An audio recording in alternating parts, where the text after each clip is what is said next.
Seja bem-vindo a mais uma edição do podcast do Relatório Reservado. Eu sou João Bittencourt, editor de política do RR. Nessa edição, os destaques são: nova política externa?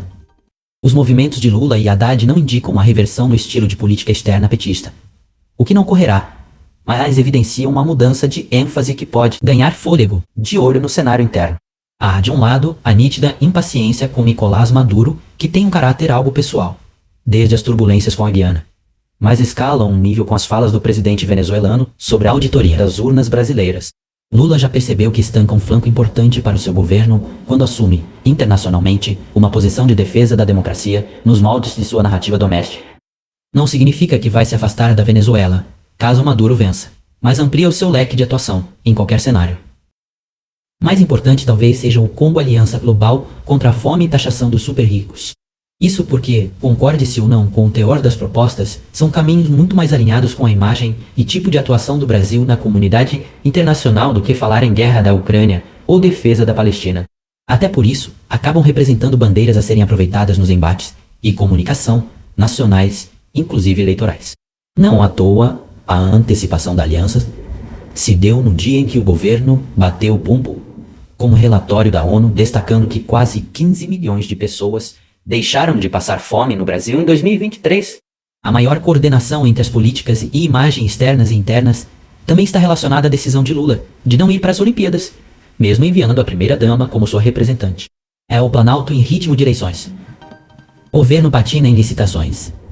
A suspensão de nova licitação, dessa vez para a compra de remédios no valor de 840 milhões de reais, por suspeitas de superfaturamento nos preços cobrados, não aponta por enquanto para suspeitas de corrupção ou ilicitudes no governo, como foi, por exemplo, no caso do leilão do arroz, ou na contratação de empresas para a gestão de redes sociais.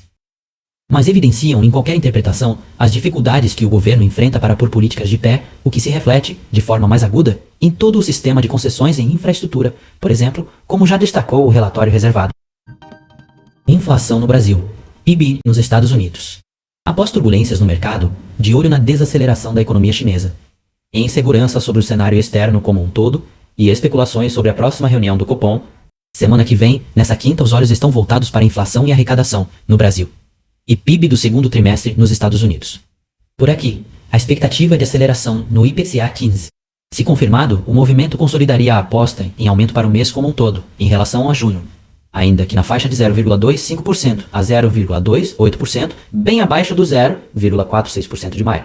No que se refere à arrecadação, a Receita já antecipou um crescimento de 9,08% acima da inflação no primeiro semestre, em comparação a 2023. Estarão em foco, contudo, as tendências e apostas do governo, o que foi bem e o que não foi, pensando nas estimativas para o ano e, consequentemente, para a situação fiscal, face a um congelamento de 15 bilhões de reais do orçamento, que representou uma sinalização positiva, mas considerada aquém do necessário. Já em terras norte-americanas, as projeções apontam para um crescimento de 2%, mas será necessário desdobrar os números para verificar o impacto principal. A economia permite ou não um horizonte de queda de juros. A voz que você ouviu neste podcast foi gerada por inteligência artificial, mas todo o conteúdo escrito foi produzido por jornalistas do Relatório Reservado.